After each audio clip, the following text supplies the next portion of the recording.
Bonjour à toutes, bonjour à tous. Nous n'avons nul besoin d'édifier pour habiter le monde. Les sociétés nomades se caractérisent en ceci qu'elles réalisent le plus d'habitabilité avec le monde, avec le moins d'architecture. Cette architecture, elle intervient, affirme Ibn Khaldoun dans son Histoire universelle, avec, je cite, la tendance naturelle à l'homme à penser à l'avenir. Alors, l'art de bâtir est le premier des métiers sédentaires car il se constitue comme, je cite encore, la science de la construction des demeures et des maisons propres à servir d'abri. Ça, c'est dans Ibn Khaldoun. Mais si l'abri primordial est le premier geste d'une humanité qui se met à distance des aléas de la nature, c'est de distance dont je vais parler aujourd'hui, y a-t-il un lieu propre à exercer le pouvoir ? Nous avons évoqué dès la première séance cette évidence topographique du surplomb, nous obligeant à lever les yeux vers ce qui nous regarde, cet œil souverain dont il suffit en somme de postuler la présence pour ressentir l'autorité. Car le plus souvent, il n'y est pas ou il n'y est plus. Ou encore, il finira par y être à force d'en parler, à force de le craindre ou de le révérer. Que l'on songe, par exemple, à la plus fondamentale des manifestations d'exercice d'un pouvoir monumental. Monumental au sens où il s'exerce en même temps sur l'espace qu'il occupe et sur le temps qu'il aménage, le temps de la mémoire, puisque ce que l'on appelle une présence, c'est une manière de s'emparer du passé pour prendre date avec l'avenir. Un monument, donc, le monumentum fondamental, disons archaïque, au sens où il est à la fois très ancien et très virulent, encore pleinement actif aujourd'hui, c'est le tombeau d'un puissant. Pierre dressée, tas de briques, il nous intime l'ordre de nous souvenir que nous vivons là, à l'ombre d'un mort exceptionnel, plus grand, plus haut que nous. Voilà le premier lieu de pouvoir qui s'impose à nos vies, avant les pyramides de l'âge du bronze, avant même l'architecture mégalithique, disons le tumulus du néolithique. Sous ce nom latin, d'ailleurs, tumulus, on désigne archéologiquement tout tertre artificiel s'élevant au-dessus d'une tombe, quelle que soit sa forme, quelle que soit sa matérialité. On trouve d'ailleurs cette forme du tumulus presque universelle, en tout cas dans toutes les nombreuses civilisations de tous les continents. Or, comme l'a noté l'anthropologue britannique Tim Ingold dans son très beau livre traduit en 2017 aux éditions Dehors sous le titre « Faire, anthropologie, archéologie, art et architecture », le tumulus ne peut se ramener à l'intentionnalité de son édification. C'est d'ailleurs pourquoi il est archéologiquement si difficile de le dater, de situer ses commencements dans le temps. C'est que tel qu'on le voit, tel qu'on le découvre aujourd'hui, il est fait et il se fait. Il, je cite Tim Ingold, il existe en s'entassant. Le tumulus n'est pas seulement le produit de la projection d'une forme humaine sur le monde, mais l'effet du monde sur cette forme dans la durée et dans la diversité du vivant. Autrement dit, si l'on doit, et c'est ce que je tente de faire ici, penser la notion d'événement architectural en explorant l'effectivité des lieux de pouvoir, c'est au sens désormais classique d'un événement qui, selon l'expression célèbre de l'historien contemporanéiste Pierre Laborie, est ce qui advient de ce qui est déjà advenu. Cela ne veut pas seulement dire qu'un lieu de pouvoir est toujours en devenir, que son sens social se trame en situation selon les usages ou les mésusages qu'il suscite ou qu'il précipite. Non, cela signifie qu'on doit d'emblée penser le rapport entre le geste et l'édifice. Non pas nécessairement pour penser l'art de bâtir sur le modèle souverain d'un acte créateur qui se donne comme geste architectural. Ça, c'est cette figure sur laquelle nous reviendrons inévitablement, qui s'autorise d'une lecture héroïque de l'architecte albertien qui rehausse son autorité sur le monde en l'adossant à celle du prince qu'il sert et dont il traduit les désirs dans la pierre. On peut aussi s'intéresser à cette capacité de l'architecture à faire événement en accueillant ces manières d'habiter l'espace dont les gestes, au fond, la précèdent et la transforment.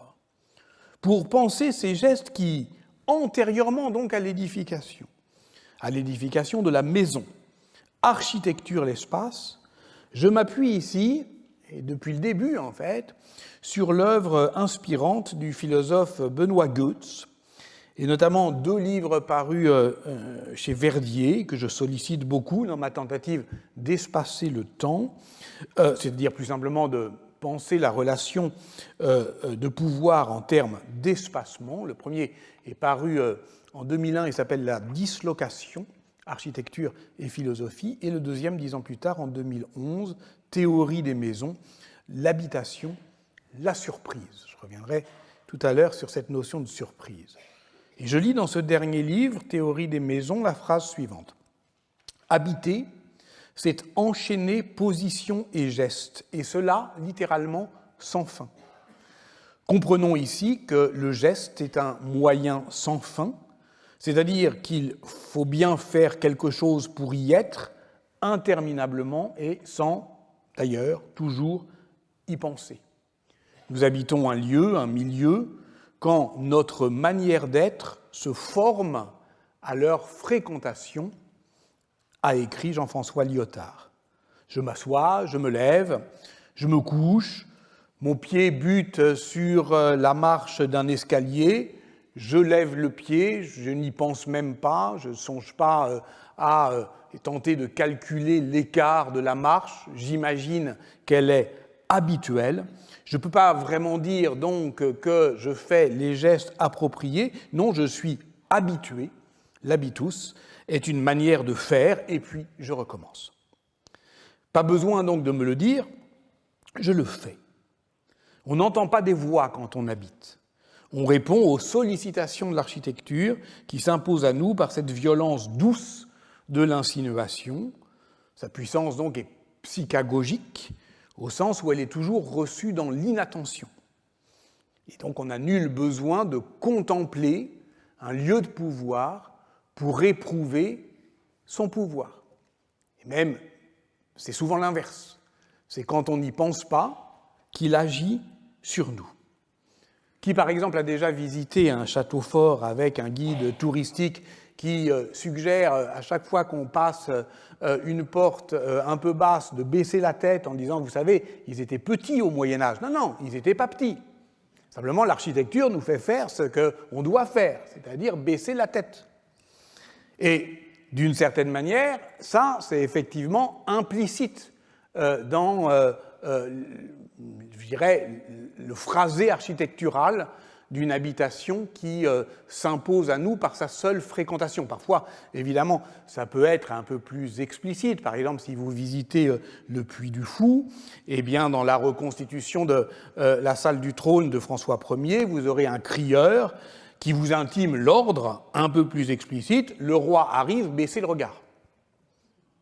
Alors si je veux, d'abord, il y a toujours des récalcitrants, ce que Alain Damasio, dans Les Furtifs, appelle les anarchitectes, c'est-à-dire ceux qui désobéissent à l'ordre urbain ou architectural. Et c'est toujours possible. C'est ça, et d'ailleurs, plus facile qu'on le pense, toujours. Car ce que je viens de dire ne vaut que pour les grandes chorégraphies du cérémonial. Visiter les jardins de Versailles, c'est suivre la voie OIX de Louis XIV, comme on l'a déjà vu, et comme j'y reviendrai à la fin de cette séance. Dans la plupart des cas, le geste architectural n'est qu'une proposition d'habitabilité, dit Benoît Goetz, qui sollicite les corps, les comportements et suggère ce qui pourrait ou devrait être fait. Au geste architectural, il est loisible de répondre ou non, et de la manière qui plaît. Voilà sans doute pourquoi Michel Foucault affirmait, dans l'entretien qu'il accorde à Paul Rabinoff en 1982 et qui sera plus tard dans les dits et écrits publiés sous le titre « Espace, savoir et pouvoir », il dit ceci: « Après tout, l'architecture n'a pas de pouvoir sur moi. » Et au sens strict, c'est vrai, au point que nous pouvons, par nos attitudes et nos manières d'être, littéralement modifier les architectures que nous habitons. Walter Benjamin a écrit quelque part qu'il y a des hommes qui ont le don de transformer toute pièce où ils pénètrent. Et j'ai entendu la semaine dernière un ancien secrétaire d'État de François Mitterrand, encore énamouré ou feignant de l'être, déclarant qu'on savait qu'il était entré dans une pièce avant même de l'avoir vue. Alors je ne sais pas si c'est le cas de Donald Trump, mais en tout cas, nous avons vu ensemble qu'il y a 2 semaines comment il tentait justement d'échapper au pouvoir des lieux en ne leur laissant pas le temps d'architecturer son propre comportement. Et ce que nous avons compris en revanche la semaine dernière, c'est que l'embellissement des lieux de pouvoir ne suffisait et ne suffira assurément pas à conduire les conduites de ceux qui, face à ce rempart d'une beauté enveloppante, se soumettent à cette dépendance honorable qu'on appelle l'admiration. N'accusons pas trop vite Leon Battista Alberti de naïveté en dramatisant l'opposition entre idéal humaniste et lucidité machiavélienne. L'enjeu de la leçon de la semaine dernière consistait à esquisser le portrait intellectuel d'un humaniste qui se décrivait de manière fanfaronne et vantarde comme un acrobate de la culture renaissante dans sa vita, tout en confiant dans ses entretiens sur la tranquillité de l'âme, ses doutes et ses tourments. De même écrivait-il en même temps le De Re Edificatoria, qui entendait fonder la société politique sur une grammaire ordonnée des connotations idéologiques de l'art d'édifier, et le Momus, cette fable politique de la défondation de son propre idéal. C'est donc dans l'ambivalence et dans l'instabilité de ce Quattrocento que j'avais alors proposé d'établir en somme le camp de base de nos pérégrinations, y cherchant moins le musée des belles choses accumulées que l'inventaire des dilemmes. Et notamment celui que je propose d'explorer aujourd'hui qui concerne l'exercice du pouvoir comme mise à distance. Tout, là encore, est affaire de gestes, de position et d'écart. Revenons un instant à notre point de départ. Ce que j'ai dit au sujet de Ibn Khaldoun, je pourrais tout aussi bien le dire avec Alberti, qui exprime dans son De Re Edificatoria une anthropologie de l'espace où les hommes bâtissent, non pour se protéger de la fureur initiale de leurs ennemis ou d'une violence originelle, on n'est pas chez Hobbes, mais pour développer ce que Pierre Caille, traducteur et commentateur d'Alberti, mais aussi philosophe de l'acte de durée, appelle un art des liens ou une pratique des attachements. Il faut pour cela trouver la bonne distance, le bon espacement entre les individus, et que ceux qui exercent le pouvoir en particulier fassent avec l'espace ce qu'ils font avec le temps, en différant sans surseoir, en s'écartant sans s'éloigner. C'est un problème grec. Jean-Pierre Vernant a montré comment l'espace politique de la cité grecque était fondé sur le rapport d'équidistance des différentes parties de la ville à l'agora. Là est l'isonomie constitutive du lien démocratique où, je cite Vernant, pour qu'il soit impossible de s'approprier le pouvoir, on le dépose au centre. Et cette phrase, on la dépose là, au centre, et on va la retrouver. Plus globalement d'ailleurs, dès lors que l'on comprend que le politique commence là où s'arrête la mise à mort, cette question de l'espacement doit être comprise comme une mise en puissance de la force que l'on n'exercera pas.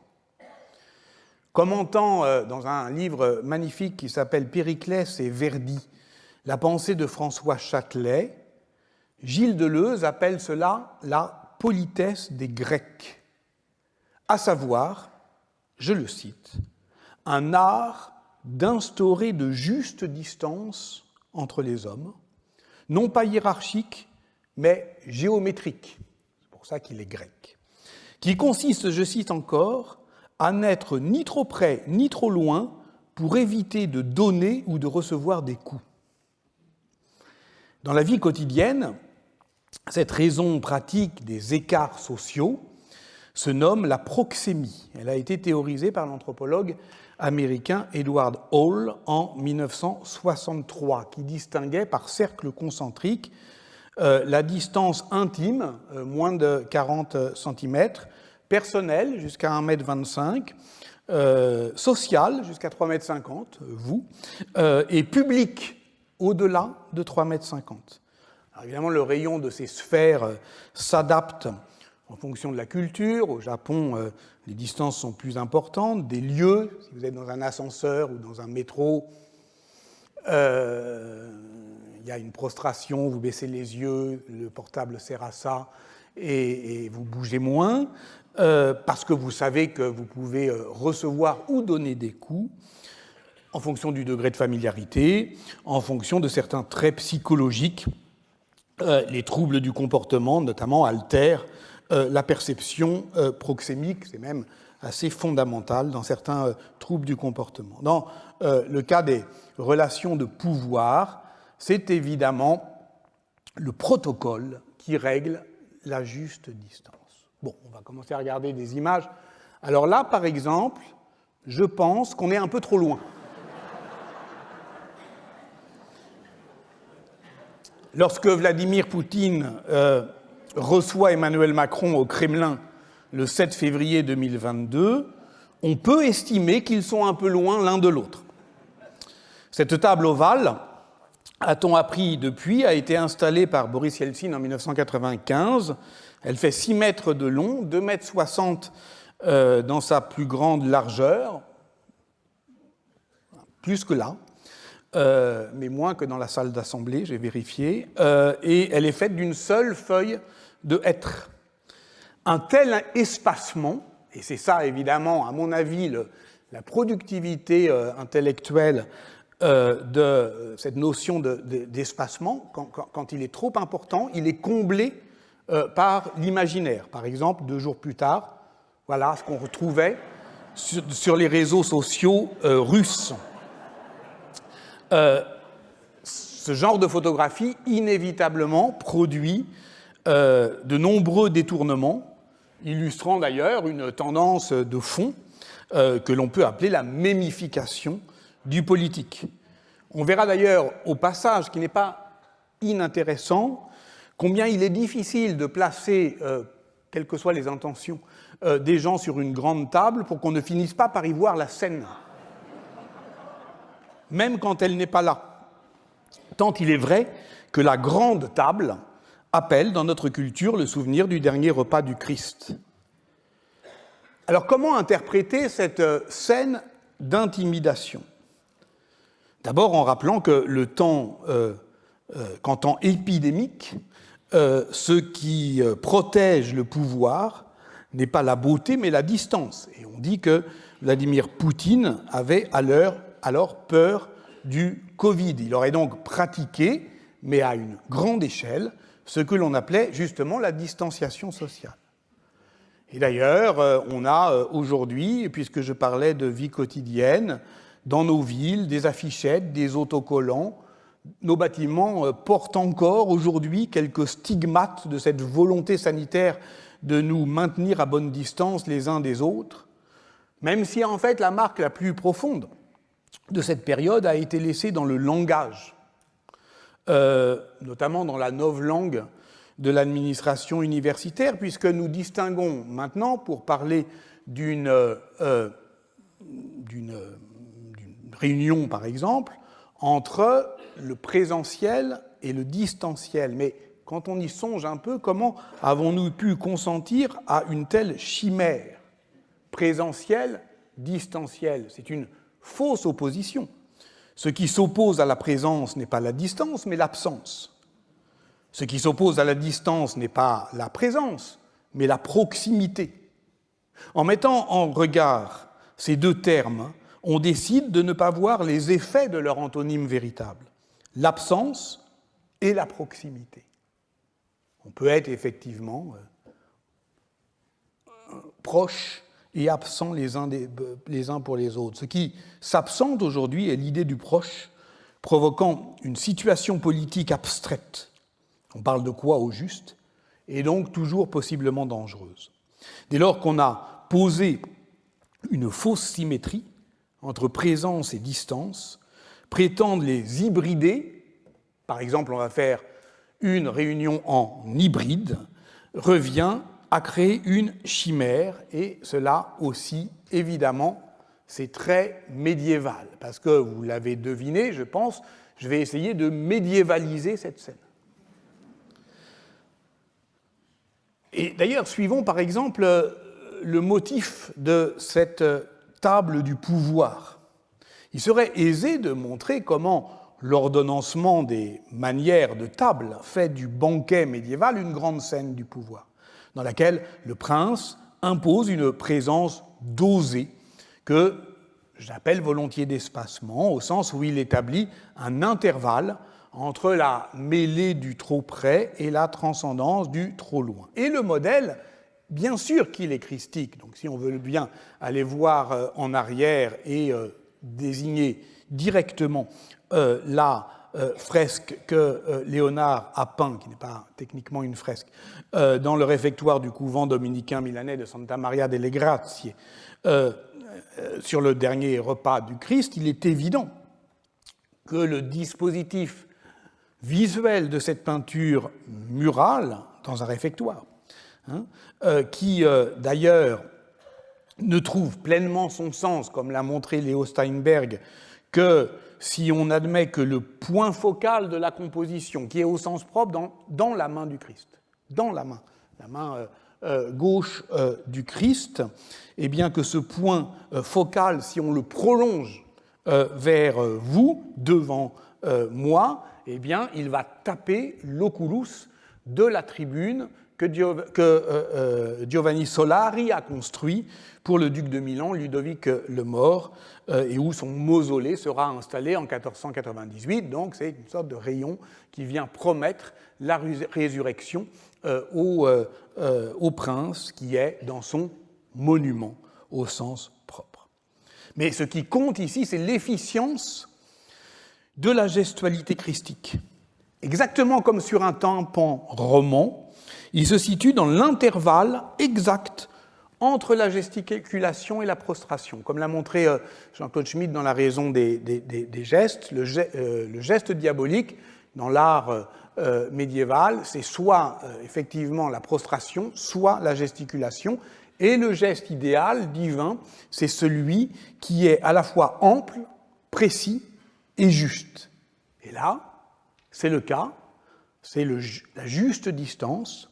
Le Christ écarte la houle des corps et le paysage derrière lui vient creuser en profondeur cette manière d'espacer le temps. Parce que ce qui se passe là, c'est quand même pas rien, c'est le dernier repas du Christ, donc c'est une manière d'espacer le temps. Et évidemment, je pense que ce modèle, il est, en tout cas dans les sociétés chrétiennes, disponible pour toutes les formes de réinterprétation politique dans les lieux de pouvoir des princes laïcs. Vous vous souvenez évidemment peut-être de la scène des très riches heures du duc de Berry, où l'on retrouve, d'ailleurs, vous avez vu, une table faite pareillement d'un plateau porté par des tréteaux et couvert de nappes blanches. C'est que dans les palais, jusqu'au XVIIe siècle au moins, eh bien, il n'y a pas vraiment de salle à manger, ou quand il y en a, c'est pas nécessairement là où on dresse les tables, on les dresse le plus souvent dans les antichambres, et donc c'est le rituel qui agence l'espace, et non l'inverse. Reste que cette configuration hiérarchique, où là aussi il y a un geste dosé de proximité et de distance, que cette manifestation hiérarchique, elle est contrebalancée au Moyen-Âge par l'antimodèle de la table ronde, qui exprime l'idéal pacificateur et égalitaire, ou plus exactement pacificateur parce que égalitaire, de la royauté arthurienne. Elle apparaît dans la littérature avec le roman de Brut de Wace en 1155. C'est là que prenaient place, dans la plus parfaite égalité, les nobles seigneurs. Ils siégeaient autour de la table dans l'égalité la plus parfaite, et c'est dans la plus parfaite égalité, c'est dit 3 fois en 3 vers, qu'ils étaient servis. Aucun d'eux ne pouvait se vanter d'être mieux placé que son égal. Tous siégeaient aux places d'honneur, aucun ne se trouvait relégué à l'écart, et le texte dit n'y y avait nul de forain, donc aucun n'était étranger à la scène. Par la suite, d'ailleurs, le motif est beaucoup plus souvent développé dans l'enluminure, comme ici au XVe siècle, avec ce moment où la table ronde est aussi le symbole du monde. Je serai la table ronde qui tournoie comme le monde, lit-on dans Tristan et Iseut. On voit ici d'ailleurs que les chevaliers ont leur nom inscrit sur leur siège attitré, que le roi Arthur, évidemment, n'est que l'un parmi eux, et que le seul siège éminent, qui à ce moment-là du roman est donc occupé par Galahad, s'appelle le siège périlleux. C'est-à-dire que ce n'est pas une place d'honneur, c'est un point de bascule sur lequel se trouve le chevalier qui, à un moment donné, est le plus courageux du monde, mais qui, s'il s'y assoit alors qu'il n'a pas le cœur pur, sera englouti par la terre. Et là, Galahad vient de retrouver le Graal, et donc on a une Pentecôte laïque dans cette réinterprétation chevaleresque du repas de Pentecôte. Le Graal apparaît au milieu, dans le cœur vide du pouvoir, et représente cette échappée belle dont on parlait. Il ne peut y avoir de lieu de pouvoir que si nous qui les habitons, ou ceux qui les habitent, ont la tête ailleurs, sont en fait hissés par un idéal qui les dépasse et qui apparaît là dans une configuration de l'isonomie grecque créée par cette équidistance au centre vide du pouvoir.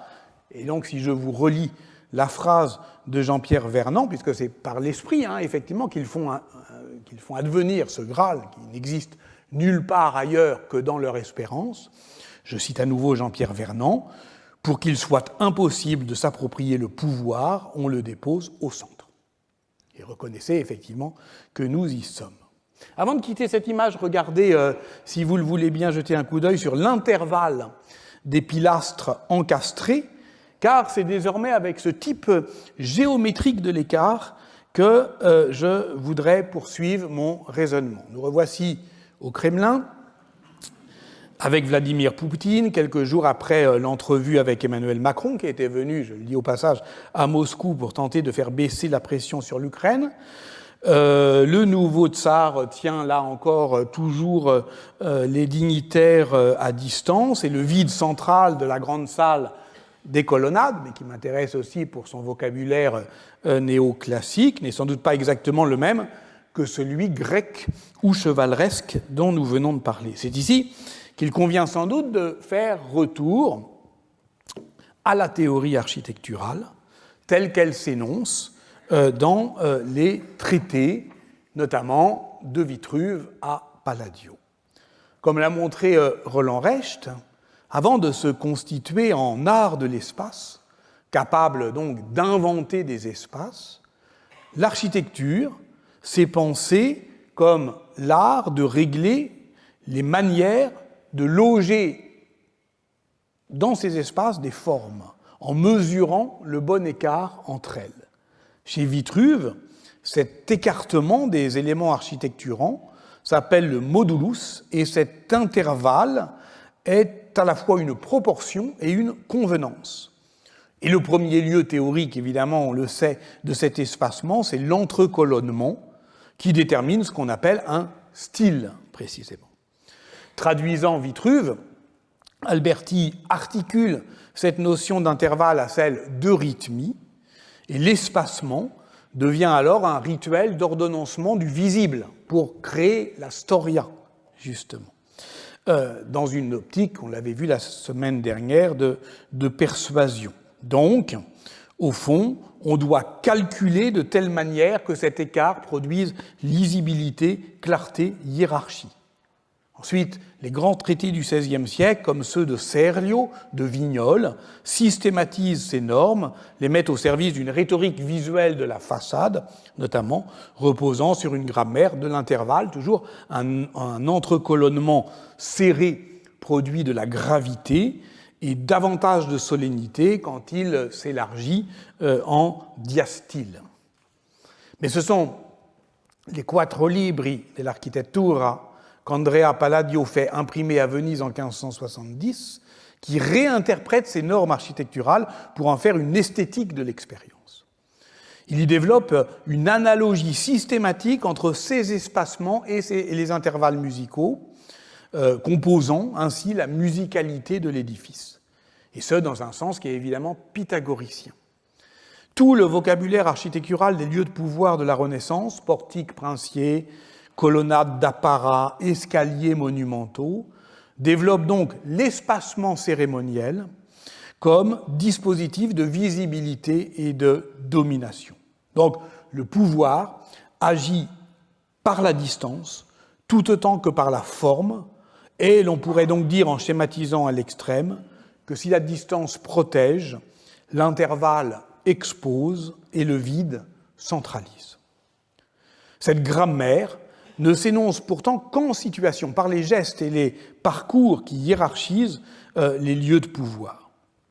Le rituel d'approche des dirigeants soviétiques au Kremlin, du moins après la mort de Staline, qui lui, au contraire, surjouait la proximité, qui est d'ailleurs tout aussi effrayante, mais d'une autre manière, et il y a plein d'exemples d'un comique involontaire où les communistes français s'émerveillent quand ils vont voir Staline de sa simplicité, du fait qu'on peut aller le voir, qu'il travaille tout le temps, etc. Mais évidemment, les dirigeants soviétiques ont retrouvé un rituel après Staline qu'on qualifie volontiers de byzantin, et les commentateurs avaient évoqué à ce moment-là le rituel byzantin auquel dont avait dû donc se plier le président de la République française. Alors, sans me risquer à statuer sur les continuités théologico-politiques des relations de pouvoir dans le monde orthodoxe, il est intéressant ici de relire le témoignage fameux de Liutprand de Crémone, évêque de Pavie, envoyé à Byzance par le marquis d'Ivrea à l'été 949 pour négocier une alliance matrimoniale, et le récit de son ambassade à Constantinople, donc, oscille entre l'émerveillement et l'exaspération, exaspération notamment pour les déplorables manières de table des Russes qui boivent trop, qui connaissent pas les nappes, qui mettent de l'oignon partout, qui noient leur nourriture d'une répugnante liqueur d'intestin de poisson. Mais là, en fait, Liutprand de Crémone ne comprend pas qu'il est l'hôte de l'empereur des Romains, et donc que cela suppose que l'on mange à l'antique, c'est-à-dire effectivement que l'on utilise du garum. Ce qu'il comprend très bien, en revanche, c'est le rôle du silence dans la mise à distance du corps de l'empereur nimbé d'une sacralité proprement effrayante. Voici donc la cour, nombreuse et immobile, et très loin, le basileus. Très loin, parce que la voix de l'autorité est le silence absolu, donc si loin que même s'il parlait, on ne pourrait pas l'entendre, que la très grande distance, précise Liutprand, rend nécessaire. C'est elle qui fait de cette vision une expérience sidérante qui produit une théophanie. Après m'être incliné très bas 3 fois pour adorer l'empereur. Je relevais la tête. Lui que j'avais vu avant assis à une distance modérée du sol, je l'aperçus tout à coup de loin, portant d'autres vêtements, assis presque au plafond de la salle. Je n'ai pas réussi à trouver comment cela s'est fait, sinon peut-être parce qu'il avait été tiré jusque-là par une machine, comme celle par laquelle on soulève les arbres des presses. Il s'agit bien d'un automate, en effet, comme l'a montré Gilbert Dagron, qu'on appelle le trône de Salomon, et qui rugit en disparaissant sous la coupole. Donc, le mode d'apparition de l'empereur, c'est la disparition. Il se dérobe au regard, se donne à voir comme inaccessible, trop loin pour être vu ou entendu. Comment produire cet effet architectural du rehaussement? Comment, par un bâtiment, on peut, pour ceux qui n'iront jamais voir à l'intérieur, produire cette émotion ou cette impression? Il est grand temps, désormais, de s'intéresser à l'édifice lui-même dans lequel nous avons placé notre intrigue initiale, le Kremlin. Le terme, on le sait, est générique. Il apparaît à Tver en 1317, dérivé du nom Kremevka, qui désigne les arbres dont on fait les palissades. Un Kremlin, c'est donc une fortification et par extension une forteresse rassemblant centre administratif et lieu de culte. Il en vient donc à signifier de manière globale et générique tout lieu de pouvoir dans l'ancienne Russie. Le Kremlin de Moscou, forteresse triangulaire dominant la Moscova, apparaît dans les sources en 1331, notez cet horizon, les années 1330. Elle est alors emmurée d'une enceinte de pieux de chêne et transformée entre 1366 et 1368 en une enceinte de pierre blanche sous le règne de Dimitri Ier Donskoï, prince de Moscou, jusqu'à sa mort en 1389. À ce moment-là, la lutte avec les Mongols de la Horde d'Or est acharnée, et ce n'est qu'au siècle suivant, sous le règne d'Ivan III, qu'il parvient à annexer, la province voisine de Novgorod, et puis surtout, en 1472, il épouse la nièce, Zoé Paléologue, la nièce du dernier empereur byzantin, Constantin XI, tué lors de la prise de Constantinople en 1453. Donc c'est à ce moment-là que Moscou peut revendiquer le titre de troisième Rome. L'essentiel, donc, de l'enveloppe monumentale du Kremlin, tel qu'on peut le voir aujourd'hui, est alors construit entre 1475 et 1509 par Ivan III, dans un but très précis, dans un moment effectivement de rehaussement du pouvoir, pour exprimer cette théophanie souveraine. Le Kremlin est désormais, pour toute l'Europe monarchique, cette citadelle exprimant par cet effet massif de sens qui joue de la distance, de la hauteur, de la clôture, l'idéal d'un lieu de pouvoir autocratique, comme, en somme, la cité interdite de l'Occident.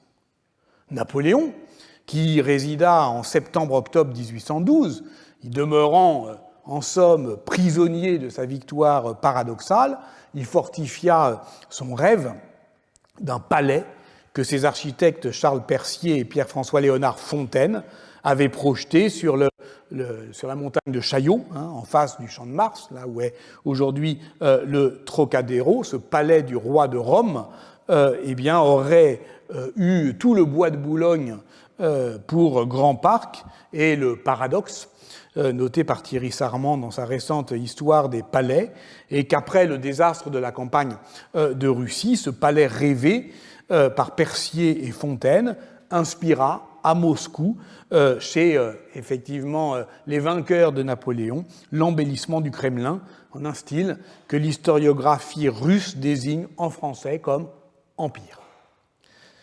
Héritier de la Révolution française, mais orphelin de l'Ancien Régime, Napoléon Bonaparte avait hésité à loger dans les palais de l'ancienne monarchie, rêvant donc d'une nouvelle Rome. Ce fut d'ailleurs aussi le cas des bolcheviks en 1917, qui, après quelques hésitations et une tentation de la tabula rasa que pouvaient prôner les architectes constructivistes, s'écartèrent de la capitale tsariste Saint-Pétersbourg pour réinvestir le Kremlin de Moscou, qui ne fut soviétisé que par son décor. C'est l'œuvre d'Alexei Stoutchev, qui remplaça les aigles bicéphales des Romanov par l'étoile rouge lumineuse des tours, qui badigeonna les remparts d'une même teinte pourpre, et qui construisit, entre 1924 et 1931, le mausolée de Lénine, qui, par ses masses emboîtées, s'adapte parfaitement aux proportions des vieilles fortifications du Kremlin. Ce qui domine donc la capitale soviétique, ce qui la domine encore, c'est la skyline de la citadelle du temps d'Ivan III et d'Andrei Roublev.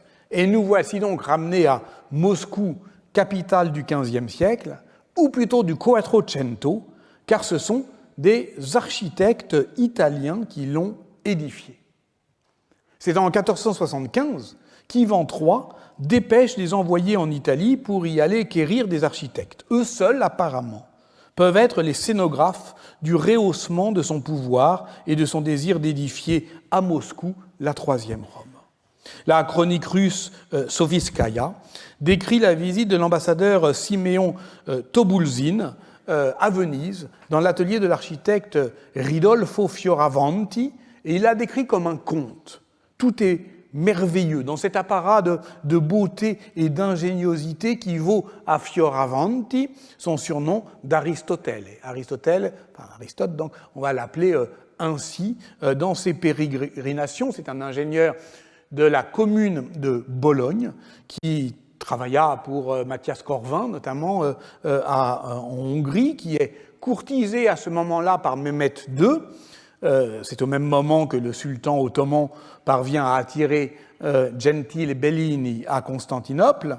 Mais à ce moment-là, qu'est-ce qui intéresse Mehmet II dans Fioravanti? C'est que c'est un des plus grands ingénieurs hydrauliciens du temps et qui a été surtout, ça qui a occupé sa carrière, en charge de la politique générale de fortification des Sforza à Milan. Tobulzin convainc Fioravanti, qui a 60 ans, de tenter l'aventure moscovite grâce à la promesse d'un énorme salaire, mais aussi d'un exploit à relever. À ce moment-là, un tremblement de terre a mis à bas la cathédrale en 1474 et on attend de lui qu'il la reconstruise en même temps qu'il édifie les nouvelles tours du Kremlin. Et donc, c'est toute cette aventure qu'il raconte à son protecteur, parce que son protecteur, c'est toujours le duc de Milan, Galeazzo Maria Sforza. Par exemple, dans une lettre datée du 22 février 1476, au moment où il arrive, Aristotele Fioravanti lui parle de ce qu'il découvre, le grand froid qu'il affronte, les gerfaux, les hermines qu'il va lui envoyer. Vous voyez la dame à l'hermine de Léonard de Vinci, c'est lui qui la reçoit à Milan. Et en fait, il se présente toujours comme l'homme des Sforza, dans l'espoir de pouvoir faire quelque chose digne d'honneur pour ta grande seigneurie, écrit-il. Aristotele da Fioravanti reste à Milan jusqu'à sa mort en 1486. Il y est rejoint par d'autres architectes qui travaillent aux murailles. Pietro Antonio Solari, qui bâtit la Spasskaya, la tour du Sauveur. Marco Friazzin, mais Friazzin ça veut dire italien, qui édifie le palais aux facettes, et Aloisio da Carcano, qui devient architecte général de Moscou et qui pense l'ensemble, qui achève l'enceinte avec ces différentes tours qui sont, alors quand on a un peu l'œil exercé à l'architecture lombarde, qui sont effectivement quasiment des pastiches, et en particulier la strada coperta, c'est-à-dire cette rampe qui permet de se barrer assez rapidement si jamais vous êtes assiégé, et qui a été, dont les prototypes sont notamment à Lucques dans les années 1330, et qui sont la marque en fait de fabrique de l'architecture lombarde. D'ailleurs, au fond, en tout, c'est une quinzaine d'architectes et d'ingénieurs lombards qui, de 1475 à 1538, firent à Moscou cette Milan sur Moscova, et c'était bien l'intention initiale, exprimée par le grand prince, dans le rapport du secrétaire de la chancellerie ducale Gualtiero Servulo à Ludovic le Mort, le 19 novembre 1496, sur l'embauche d'Alezio da Carcano, parce que l'administration princière a toujours l'œil sur ces affaires de circulation d'ingénieurs entre cours princières, eh bien, on lit, c'est le secrétaire du duc qui dit au duc, li fazzo uno castello alla similitudine di questo di Milano. Ils veulent faire un château pareil, qui ressemble à celui de Milan. Alors, qu'est-ce que ça veut dire qui ressemble? Évidemment qu'il y a un air de ressemblance, et en particulier, c'est ça, le Castello Sforzesco. Bon, il y a évidemment un air de ressemblance qui nous pose le problème de savoir comment on peut penser historiquement cette similitudine sans s'abandonner à ce spontanéisme de l'analyse politique des formes architecturales qui consiste souvent, comme le disait Paul Veyne, à juger une société sur sa mine. Si l'on ne veut pas se contenter de ce que Gérard Labro appelle des effets massifs de sens. Ok, c'est massif, c'est imposant, c'est intimidant. Mais voyez comment, déjà, quand je dis c'est massif, c'est intimidant, je glisse insensiblement du monument à l'émotion qu'il est censé susciter. On peut évidemment faire confiance à la grammaire des styles des historiens de l'art. On relèvera alors les traits communs que les Solari, notamment, ont transportés de Milan à Moscou et qui signent cette architecture césarienne. C'est notamment visible dans le couronnement des tours dites lombardes, fait de larges machicoulis appareillés, portés par des corbeaux de pierre surmontés de merlons rectangulaires droits qu'on appelle justement des créneaux guelfes et qui n'ont aucune tradition en Russie. Donc c'est vraiment une citation italienne. Si l'on parle à présent des portes dites monumentales, des portes-tours monumentales, qui est effectivement une reprise de celle de Filaret à Milan, la tour de la Résurrection, eh bien l'analyse à ce moment-là n'est pas seulement stylistique, elle doit prendre en compte la portée iconographique, le fait que c'est un support effectivement héraldique, et puis surtout la portée scénographique, c'est-à-dire la capacité de l'architecture à susciter des images et des parcours, des rituels. Parce que ce que le grand prince de Moscou attend des architectes lombards, c'est qu'ils apportent avec eux les modi di costruire, et les modes de construction, ce qui veut dire aussi l'organisation économique et administrative du chantier. Le choix de la brique s'impose aussi d'ailleurs dans cette perspective. C'est un matériau politique qui, parce qu'il est modulaire, favorise la réglementation d'une économie de la construction libérée des normes corporatives des métiers, en particulier du métier des tailleurs de pierre, ou le fait que c'est plus économique, c'est plus autoritaire. Voilà pourquoi la brique est, dès Sévère à la reine Victoria, le maître des empires. Construire en brique, c'est affirmer, sur un mode autoritaire, son pouvoir de bâtir. Ah mince, je suis désolé, je l'ai dit, le pouvoir de bâtir, tel était le titre de ma thèse de doctorat, soutenue voici près de 30 ans, et dont il va bien falloir que je dise quelque chose, si je ne veux pas continuer à faire semblant de parler de Moscou quand je pense à Milan. Mais pour l'heure, revenons à ce que dit Servilio à Ludovic le Mort à propos du Kremlin d'Ivan III. Ils le font à la ressemblance di questo di Milano. Qu'est-ce que bâtir le Castello Sforzesco au bord de la Moscova veut dire? C'est le moment, qu'est-ce que bâtir veut dire, de reprendre notre Dere Edificatoria de Leon Battista Alberti en se souvenant que ce que nous disions la semaine dernière l'architecte humaniste n'a pas écrit en 1452 un traité de l'art de bâtir, il a composé une grammaire politique à partir des usages qui avaient cours dans l'Italie du Quattrocento, même si, comme pour toute grammaire, la description de l'usage vaut fixation de la norme. Au fond, ce que fait Alberti, ce qu'on avait vu la semaine dernière, dans son De Re Edificatoria, c'est qu'il dit, sur un mode bourdieusien, au prince qu'il emploie ce qu'il fait quand il fait ce qu'il fait. C'est-à-dire qu'il le prévient des connotations architecturales de ses choix, au sens où il les donne à voir, il le prévient par avance, tout en le prévenant également des dénotations subreptices, au sens où il l'alerte sur les effets indésirables de ses choix. Tu veux ça, voilà ce que ça pourrait être, mais voilà ce que ça risque de devenir. Parce que voilà ce que les gens peuvent le comprendre. Or, qu'est-ce qu'ils comprennent au milieu des années, au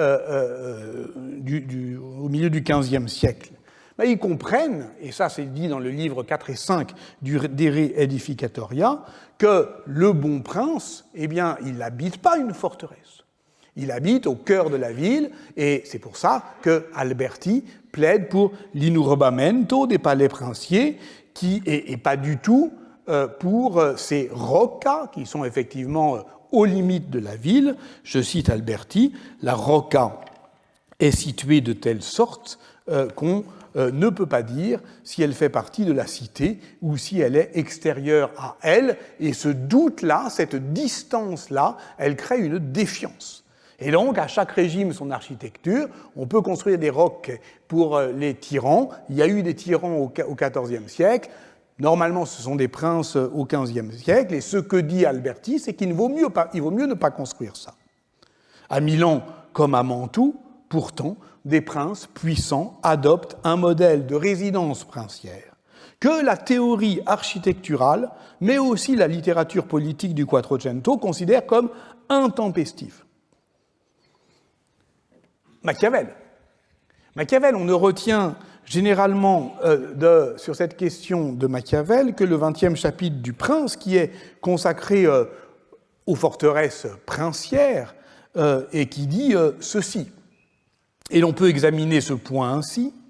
Le prince qui a le plus peur des peuples, plus peur des peuples que des étrangers, doit faire des forteresses. Mais celui qui a plus peur des étrangers que des peuples doit les laisser de côté. À la maison des Sforza, le château de Milan, que Francesco Sforza y édifia, a fait et fera la guerre plus qu'aucun autre désordre de cet État. Fera la guerre. C'est-à-dire que c'est un acte de guerre de construire ainsi à ce moment-là.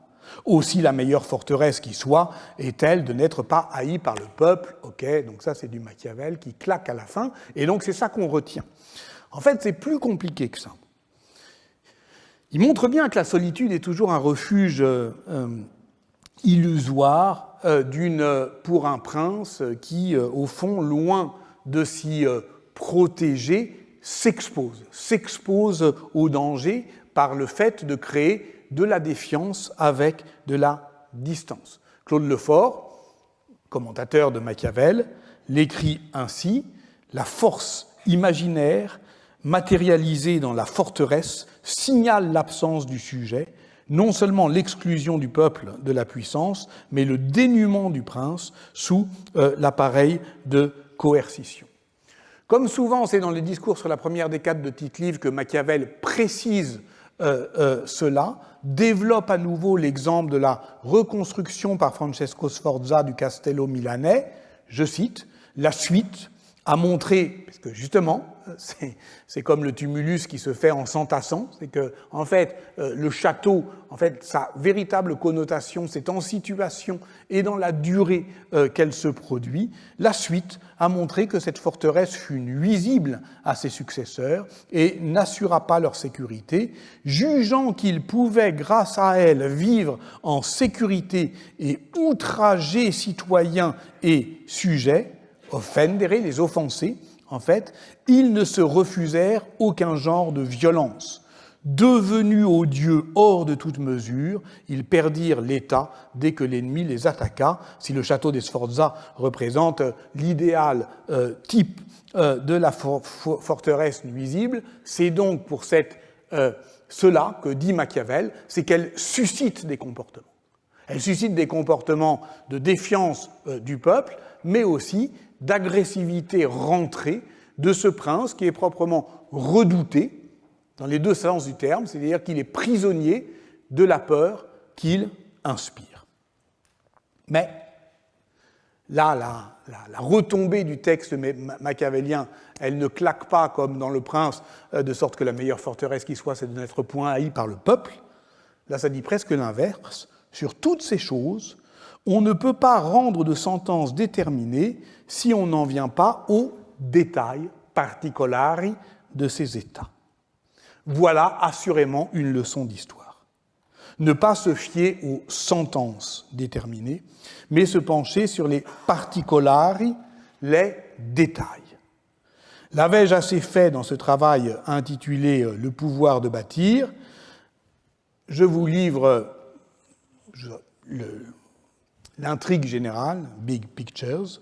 Tout partait d'un texte qui, malheureusement pour moi, était prodigieusement intelligent, donc qui m'a guidé, qui théorisait par avance la magnificence princière comme éthique de la défense. Il s'agit du De rebus gestis ab Adzone que le dominicain chroniqueur Galvano Fiamma a consacré au moment Adzone et Visconti, 1329-1339, dans lequel ce seigneur de Milan devient seigneur d'un État territorial. Donc c'est le moment d'affirmation et d'affermissement d'un État seigneurial qui devient, avec cette double inflexion de la personnification d'un pouvoir qui devient dynastique et de l'extension de son ressort qui devient territorial. Donc le Adzone et Visconti, pour justement asseoir son autorité sur un territoire, qui est désormais la Lombardie, eh bien, va justement, on est dans ces années 1330, comme à Moscou, va justement construire des roquets, c'est-à-dire des forteresses pour verrouiller les cités sujettes qu'il avait, dont il vient de prendre le contrôle, et pour les intimider. Mais dans sa capitale, à Milan, il fait évidemment presque tout l'inverse. Il applique cette formule de la magnificence. On bâtit pour se faire aimer de Dieu, d'où tout un beau programme de fondation d'église. On bâtit pour protéger le bien public, d'où son investissement monumental dans l'enceinte communale. Et on bâtit pour se faire craindre du peuple. Et c'est ici qu'intervient la transformation du broletto, c'est-à-dire de palais civique communal, en palais princier. Donc c'est une subversion par inversion douce des signes, mais il reste au cœur de la ville. Il reste effectivement à bonne distance, en fait, du passé communal de la ville, et c'est le bon modèle de l'inurbamento. Et Galvano Fiamma a cette phrase extraordinaire, qui donc anticipe Alberti. Il dit que, voilà, ce palais crée chez ceux qui le voyaient une stupéfaction admirative par sa beauté, une admiration stupéfaite et délicieuse, stupet et delectatio. Donc nous sommes bien effectivement dans cette mise en beauté albertienne de cet horizon des années 1330 qui décrit le socle de cette histoire. Voilà l'histoire schématisée à l'extrême que je racontais à l'époque. C'est un drame de la déstabilisation de la formule de la magnificence.